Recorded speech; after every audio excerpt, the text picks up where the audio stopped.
Rajasthan board supplementary 2025 का paper important है। खूब सारे प्रश्न इसमें से आ सकते हैं आपके। 18 अबसद है वो इसी प्रकार से आएंगे। फ्रैक्शन है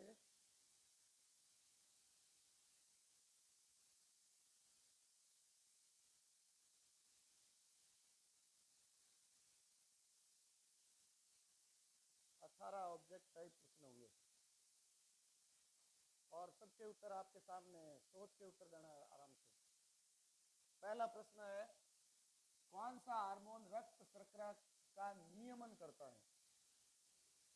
आपको जानकारी होनी चाहिए। हार्मोन वाले चैप्टर से है ये, नियंत्रण और समन्वय वाला चैप्टर, और इसका उत्तर होगा इंसुलिन। सही आंसर होगा इंसुलिन हार्मोन।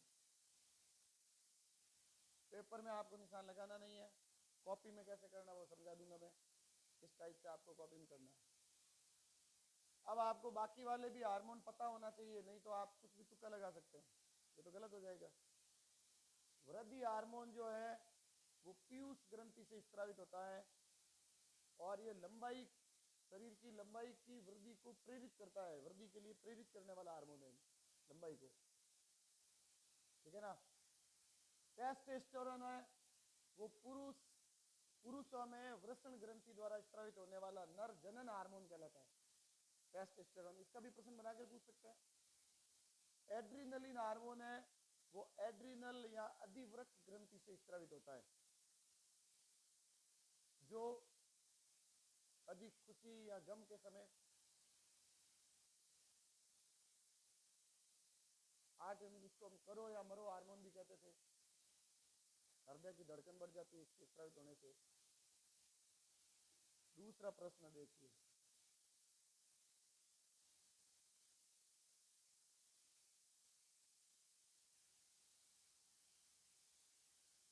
कौन से जीव में बहुखंडन पाया जाता है? जनन वाला चैप्टर से प्रश्न है ये, और यह उत्तर हो जाएगा बहुखंडन किसमें होता है? प्लाज्मोडियम में। चित्र आपको ध्यान होना चाहिए, वो इस प्रकार का चित्र है ना। अनेक कोशिकाएं बन जाती है। बहुखंडन विखंडन का एक प्रकार है, उसे बहुखंडन कहते हैं, और बहुखंडन होता है प्लाज्मोडियम में। अब आपको बाकी वाले भी आने चाहिए। प्लेनेरिया होता है, उसमें होता है पुनरुद्भवन। प्लेनेरिया में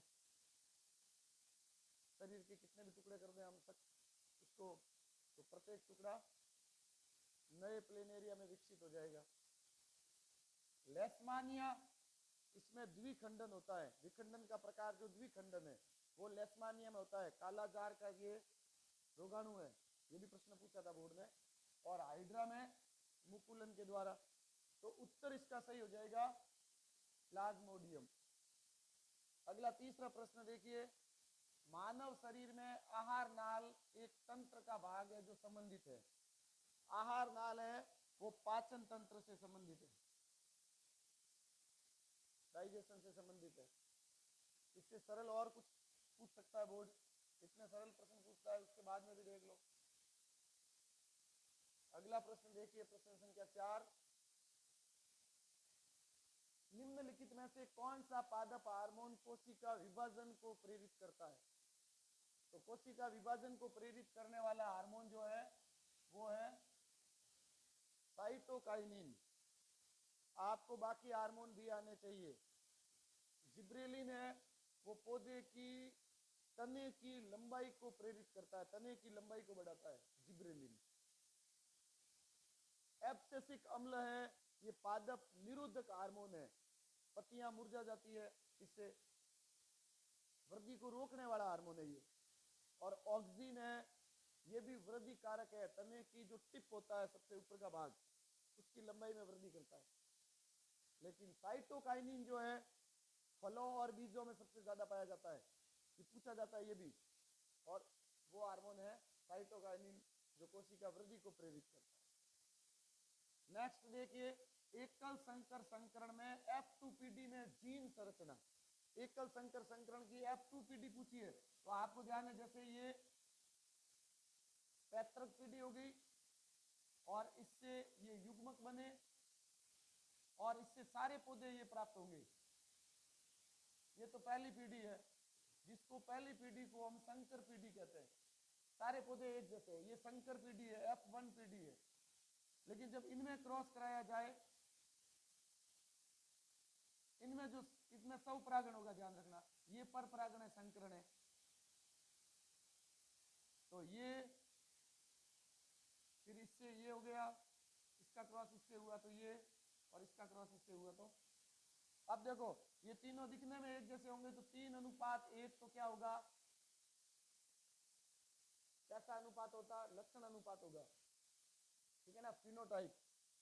और जीनोटाइप में सारी संरचना देखो इसके जैसा कोई और पौधा नहीं है, तो 1:, ये 2 एक जैसे है, अनुपात ये 1 अलग है। अभी आप पूछा है कि इसमें जीनी संरचना कौन सी होगी, तो आपको ये दिख रहे हैं, ये पौधे ये वाले दिख रहे हैं। 3 तरह के पौधे हैं, 1, 2 और ये तीसरा प्रकार। समझ में आ गया? पूरा ये बता दिया मैंने चक्र इसको। नेक्स्ट प्रश्न देखिए, प्राकृतिक परितंत्र का उदाहरण है। तो प्राकृतिक परितंत्र का उदाहरण क्या है इसमें से? वन। बाकी 3 जो परितंत्र दिए हुए हैं, खेत, बगीचा और एक्वारियम, ये तीनों ही कृत्रिम परितंत्र के उदाहरण हैं। खेत है, ये वन है जो, वो प्राकृतिक है। इसके अलावा और कौन से प्राकृतिक हो सकते हैं? और कौन से प्राकृतिक परितंत्र हो सकते हैं? तालाब है, ठीक है ना, समुद्र है। नेक्स्ट प्रश्न देखिए,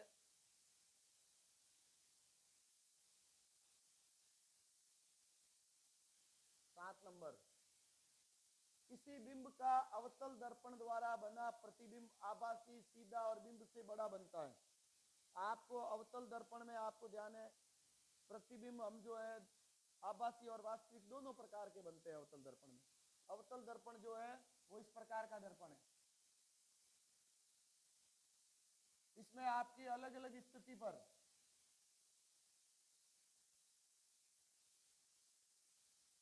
पीछे इधर कहीं पर भी आप वस्तुएं इस एफ से परे कहीं पर भी वस्तु रखें तो सारे प्रतिबिंब वास्तविक और उल्टे बनते हैं। लेकिन यदि हम बिंब को एफ और पी के बीच में रखते हैं यहां, तो ये गई प्रकाश की किरण, ठीक है। दूसरी आप ये निकाल दो, ये दोनों ही पीछे कहीं नहीं मिलेगी। लेकिन जब पीछे बढ़ाएंगे आप यहां, पूछ क्या रहा है, आभासी, ये आभासी है, सीधा है और बिंब से बड़ा है, तो आपको वस्तु कहां रखनी पड़ेगी? कहां रखनी पड़ेगी? मैंने कहां रखी है? हाँ, ध्रुव पोल पी और मुख्य फोकस एफ के बीच में, ये उत्तर सही होगा। आप अगर वक्रता केंद्र पर रखोगे तो प्रतिबिंब वक्रता केंद्र पर ही बनेगा। अच्छा, वक्रता केंद्र से परे रखोगे तो प्रतिबिंब के बीच में बनेगा। मुख्य फोकस पर, फोकस तथा वक्रता केंद्र इनके बीच रखोगे तो सी से परे बनेगा, अर्थात सारे वास्तविक ही बनेंगे। लेकिन आप इस दर्पण में बिंब को एफ और पी के बीच रखोगे तो प्रतिबिंब आभासी बनेगा, सीधा बनेगा और बड़ा प्रतिबिंब बनेगा। आभासी, सीधा और छोटा प्रतिबिंब बनाता है उत्तल दर्पण, जो गाड़ियों के साइड में लगे होते हैं, साइड मिरर जो होते हैं, पार्श्व दर्पण जो होते हैं, वो आभासी बनाते हैं, हमेशा सीधे बनाते हैं। आभासी सीधा ही होगा और छोटा होगा। आप साइड वाले दर्पण में देखते हो सारी चीजें छोटी दिखती है, और घर पे समतल दर्पण में आभासी है, सीधा है, बिंब के बराबर है, तो बड़ा यही बनेगा। और बड़ा ये कब बनाएगा? जब बिंब क्या होगा? इसके बीच में होगा। आगे चलिए, अगला प्रश्न देखिए, अभिनेत्र लेंस की फोकस दूरी में परिवर्तन किया जाता है। जो लेंस है हमारे नेत्र में, ये नेत्र के अंदर हमारा जो लेंस है, इस लेंस के अंदर फोकस दूरी किससे बदली जाती है बताओ? फोकस दूरी कौन चेंज करता है? लेंस की फोकस दूरी कौन चेंज करता है? मैंने चित्र में बना दिया। ये क्या है? पक्षमापी पेशियां है। तो पक्षमापी पेशियों के द्वारा ये आंसर सही हो जाएगा। फोकस दूरी परिवर्तित की जाती है और फोकस दूरी का इस प्रकार से स्वयं परिवर्तित होना क्या कहलाता है? समंजन क्षमता। क्या कहलाती है? परितारिका का क्या काम है? परितारिका ये होती है आइरिस, ये वाली यहाँ पुतली के आकार को घटाना बढ़ाना बढ़ाना। पुतली जो होती है इनके बीच में, पुतली के आकार को नियंत्रित कौन करती है? परितारिका करती है। पुतली द्वारा पुतली क्या करती है? पुतली जो है, पुतली जो प्रकाश को अंदर आगे जाने देती है। जो परितारिका के बीच में छिद्र है पुतली, ये तेज प्रकाश हो जाता है तो सिकुड़ जाएगी, अंधेरे में फैलेगी। इसका फैलना और सिकुड़ना परितारिका पर नियंत्रण है। और दृष्टि पटल, दृष्टि पटल पर नेत्र का, वस्तु का जो है नेत्र में प्रतिबिंब बनता है। तो हमारा उत्तर सही हो जाएगा पक्षमापी पेशियां। नेक्स्ट देखिए,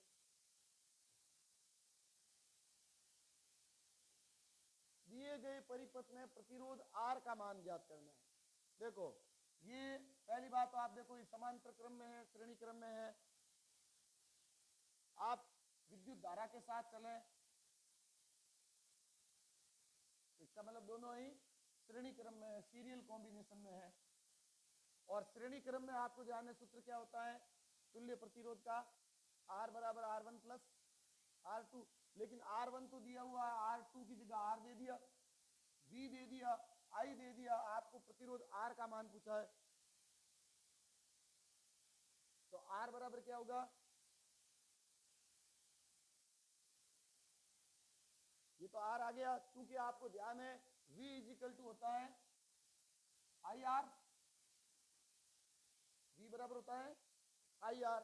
V यहां दिया हुआ देखो 12 वोल्ट, धारा I दी हुई है 2 इंटू, अब आप ये जो R है वो R बराबर होगा R1 प्लस R2। अब R1 तो दे दिया 4 मान लो, और ये हमको दिया ही नहीं है तो हम क्या लिख देंगे? यहाँ 4 प्लस R2 लिख दो या खाली R लिख दो। अब क्या करो, इधर लाओ पक्षांतरण, तो यहाँ क्या हो जाएगा? ये 2 से कट जाएगा, 6 हो जाएगा। 6 बराबर 4 प्लस R, फिर पक्षांतरण करो, ये प्लस वाला उधर जाएगा तो माइनस हो जाएगा। 6 माइनस 4 बराबर R, और R बराबर कितना हो गया? 2 हो गया। पहला तरीका तो ये है। दूसरा तरीका ये मानो कि आपको ध्यान है कि ये 12 वोल्ट है और धारा कितनी आ रही है? 2। तो R बराबर क्या होता है? V बटा I, V बटा I।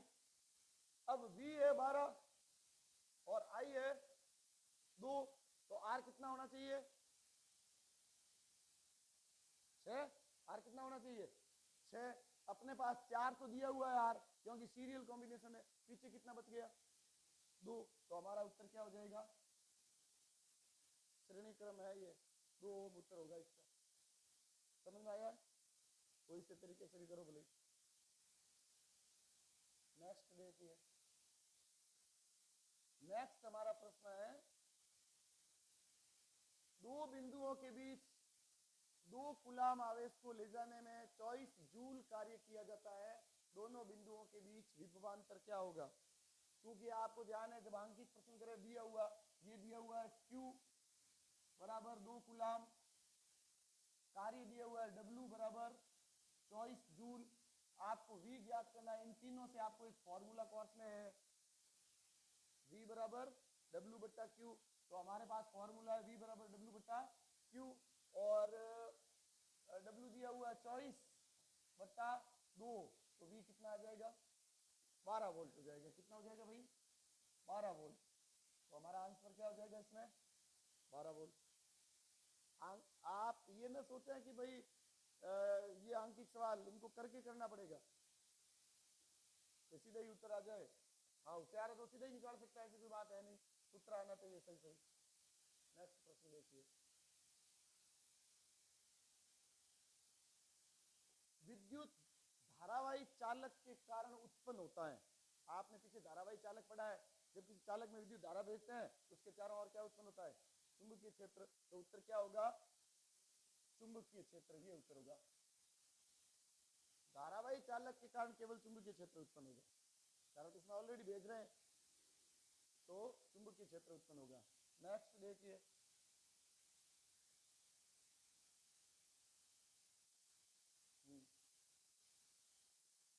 पश्चिम की ओर से प्रक्षेपित एक धनावेश किसी चुंबकीय क्षेत्र में उत्तर की ओर विक्षेपित हो जाता है, चुंबकीय क्षेत्र की दिशा क्या होगी? और आपको ध्यान है कि उत्तर की ओर विक्षेपित हो रहा है तो बल लग रहा है, ये विद्युत धारा की दिशा हो जाएगी। आपको चुंबकीय क्षेत्र ज्ञात करना है तो हमारे कोर्स में फिलहाल एक ही नियम है, फ्लेमिंग का वाम हस्त नियम। वाम हस्त के अकॉर्डिंग आप बल लगा दो, ये चुंबकीय क्षेत्र बता देगी, ये धारा बता देगी। तो ये उत्तर दक्षिण, ये पूर्व और ये पश्चिम। अच्छा, धनावेश है तो धनावेश की दिशा है, विद्युत धारा की दिशा है।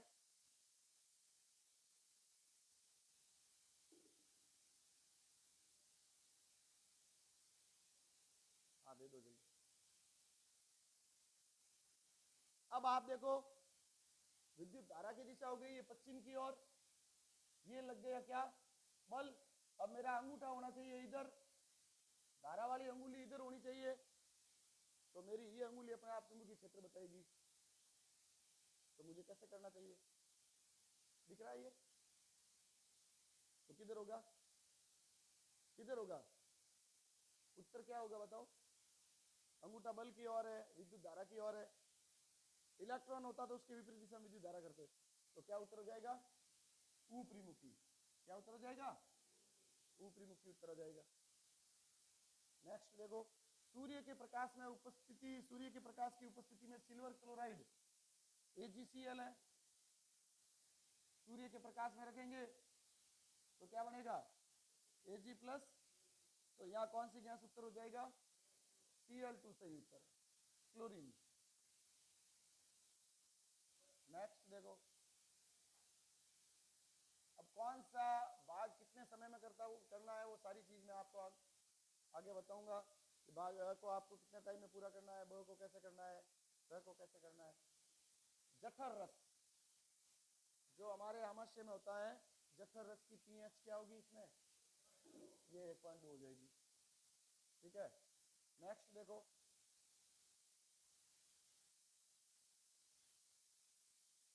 ये जो अभिक्रिया दिख रही है CuO plus H2 gives Cu plus H2O।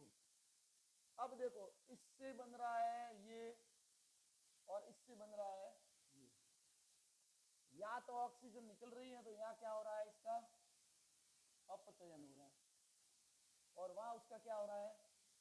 उपचयन हो रहा है। अब ये तो हो रहा है अपचयित और ये हो रहा है उपचयित। उत्तर देखें आप, कॉपर उपचयित हो रहा है, गलत है। जल उपचयित हो रहा है, ये भी कोई मतलब नहीं है। हाइड्रोजन उपचयित हो रहा है, ठीक है। कॉपर ऑक्साइड अपचयित हो रहा है, ये भी ठीक है। तो ये दोनों सही है, तो सत्य कथन इसमें से कौन सा हो जाएगा? 3 और 4। ठीक है, नेक्स्ट देखो, खूब सारे प्रश्न हम चैप्टर वाइज कराए, उससे वापस आ रही है। प्रश्न नंबर 14 देखो, एल्यूमिनियम परमाणु के M कोष में उपस्थित, एल्यूमिनियम आपको जाने कितने नंबर पर आता है? 13 पर आता है। KLM इलेक्ट्रॉनिक विन्यास क्या हो जाएगा? 2 8 3, और उत्तर क्या सही हो जाएगा अपना? 3 आंसर सही हो जाएगा, 3। नेक्स्ट देखिए, इसके बाद ये लो, एल्काइन, इनमें से बताना कि एल्काइन कौन सी है। तो आपको ध्यान है, एल्केन एकल बंध, एल्कीन द्विबंध, एल्काइन ट्रिपल बॉन्ड, और ट्रिपल बॉन्ड वाला एक ही यौगिक हमारे इसमें दिया हुआ उत्तर में, और वो कौन सा है? द है।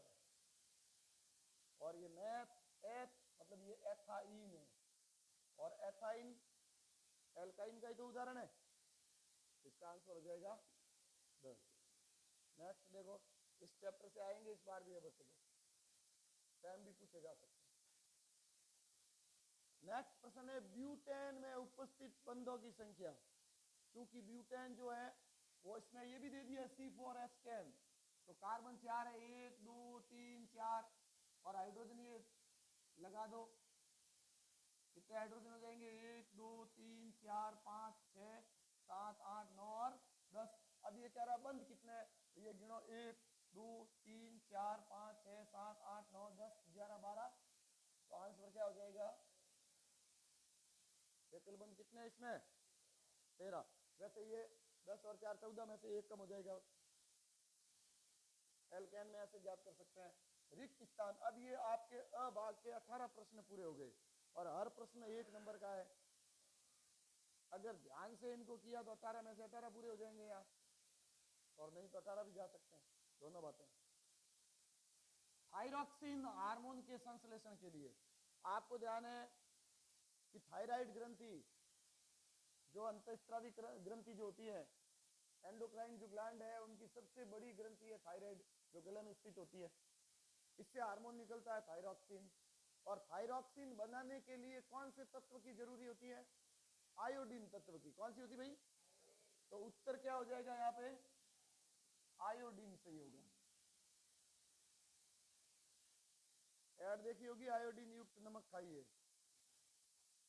नहीं तो गैंग अप हो जाएगा। जटिल कार्बनिक पदार्थों को सरल अकार्बनिक पदार्थों में तोड़ने वाले सूक्ष्म जीव।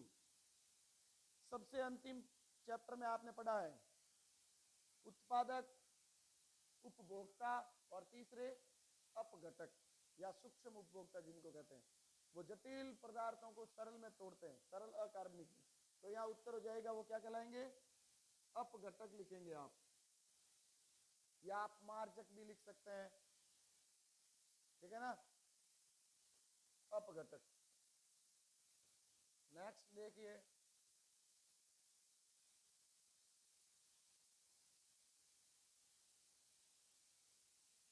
किसी विद्युत परिपथ में परिपथ के प्रतिरोध को परिवर्तित करने वाली युक्ति, प्रतिरोध को जो परिवर्तित करने वाली युक्ति क्या कहलाएगी? क्या कहलाएगी?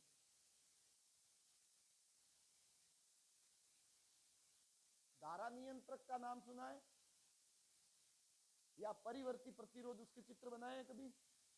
बनाए? ऐसे चित्र मैंने बनाया तो बताया था, ये वाला या ये वाला, तुम्हें याद ही नहीं है। इसको धारा नियंत्रक या परिवर्ती प्रतिरोध कहते हैं।